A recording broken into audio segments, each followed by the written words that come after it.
So Coach Steve DeMeo is here with us today to talk a little bit about the Northwest Florida State College basketball team season that's coming up in less than 3 weeks. So, Coach, what are you doing to prepare for the non-conference schedule that you got coming up here in the next, 21 days or so? Yeah, we've been practicing for the last couple of weeks here and getting the guys in shape. And obviously, it's been a great summer. We had 7 or 8 guys on campus this summer, and we added about 5 more once the fall semester started. And those guys are taking some big steps and a lot of new faces. We have 0 guys on our roster that scored a bucket last year for us. We have 2 redshirt guys that returned from last year. So basically, we're starting from scratch. And we've got home field advantage this year for the conference tournament. I'm sure you're looking forward to that again. Had a good turnout last year, but as you take these young bucks, from a bunch of individuals into a team, what are you looking to do and change from last year to adjust to the realities of having a younger team, a fresher team that may not know each other as well? We have an unbelievable group of guys. They've come in, they all like each other. Most of my teams do like each other, but this group is unique where they've, I don't know, I think from 1 to 13, they all like each other, they all get along. I think 1 through 13 could all plan games for us. Last year wasn't the case. This year we have a little bit more depth on our roster. I don't know if we have, is it as strong at the top as it was last year, but we do have some talented young guys. We have 2 18-year-old freshmen that came right out of high school here. So and those guys are going to be 2 of our top 7 guys. We got to fasten the process with those guys. But, every year is different. We can't judge on what we did in 2015 when we won a national championship, or 2022 when we played in the championship game. I mean, every year is just a different team, and they have ebbs and flows differently, and we have to be able to adjust as coaches. And I think my staffs have done a great job of that. We don't compare. Each group is their own group in itself. Looking at this conference schedule, you have your perennial rivals in Chipola and, Pensacola State, but are there any games that you're really looking forward to as a good early season metric as to how those games in the conference are going to go? Yeah, that's way out. Conference is until January. We have a lot of really tough games in November. I think our schedule is going to be one of the top 2 or 3 in the country again. It always is. We have Daytona coming here for a game. We play Trinity Valley at Pensacola tournament. We go up to New York to play Monroe and Harcum. Those are 2 of the better teams in the northeast of the country and 2 of the better teams in the nations. We've got a string, and we got a Bishop State, we got Panola, and trust me, we've got South Georgia Tech coming in here as well. We've got 7 or 8 games to start our schedule that'll really determine what we need to do to get better, and also give us a gauge on where we really are. Because I don't know where we're at yet, and I'm not afraid to say that because I don't think any coaches right now really know where their teams are, and you have to be okay with being uncomfortable and not knowing where you're going totally. So, but the key to your success as a coach is always being able to adjust and do it quickly. And, sometimes you're going to make the wrong move. You got to adjust again. But I do think this group is going to be pretty special at the end of the day. What excites you the most about this group, either on the court or off the court? Yeah, sure. No, just the fact they like each other, easy to coach, a lot of respect, mutual respect for players and coaches, and very good listeners. I wish they just carried some of it forward all more consistently. But man, our attitude and our energy every day in practice is elite. And that's all you could ask for in a young group of guys. Yeah, I believe you have some new coaching staff members as well. Can you talk a little bit about what they bring to the table? Yeah, every year we always have a new coach or 2. We got Coach Cash, came over from Gardner Webb. Coach Sager is back, and so is Tyson Kelderman.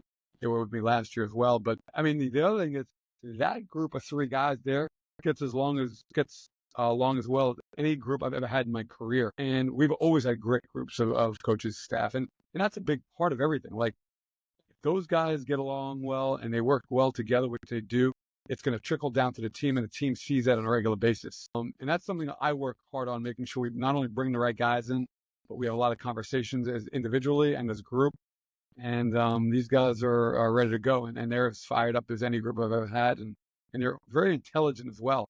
I expect all 3 of these guys to be on Division I staffs within the next year or 2, at a minimum. So what's the difference in your mind between somebody, what are these guys going to get in this next year, right? That's going to make them Division I ready. What are you seeing from these guys already that makes you say, hey, these guys are going places?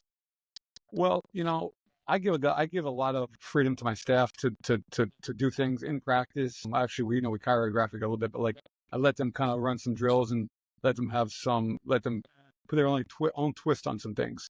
But not a lot of coaches at this level, any level, let their guys have that kind of freedom. And they run individuals in the morning. We had individual development this morning at 10 and 10:30, and those guys kind of ran it themselves. And I observe every one of them and correct them when they're going through it. So, man, the way they speak, the way they see things, the way they communicate, not only to the players and myself, but to the administration and our fans. I mean, like, they've got it. Like, these three guys got it, and I'm excited for their futures. One of the things you pointed out earlier is that you have two 18-year-olds on this team this year. Two kids that are coming up through high school or maybe their first year at college and are not loving the way it's working out. What would you say that you're looking for a kid that's going to come and become a Raider next year? I mean, we just look for guys that are coachable. We look for guys with a high ceiling, great athleticism, great understanding of the game. I like guys that could dribble, pass, and shoot.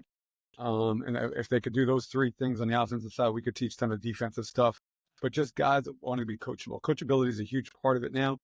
With the whole social media deal, like you're going through the pandemic and stuff, a lot of these young guys haven't had to be held to a standard because they could retake tests and everything like that. And, they were just sitting there on their phones communicating. So a big part of it's communication. A big part of it's guys that like to be held accountable. And it's getting more and more challenging, I think, with the groups.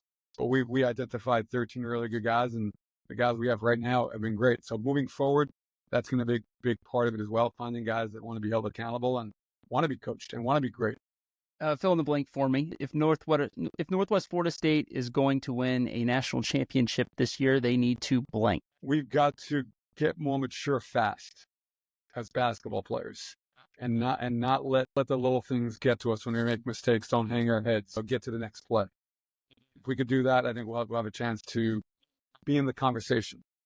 I think that's all you could ask for as a group. The longer I do it, as much as I put those 3 goals out there early, like, who knows? Like, is it going to happen?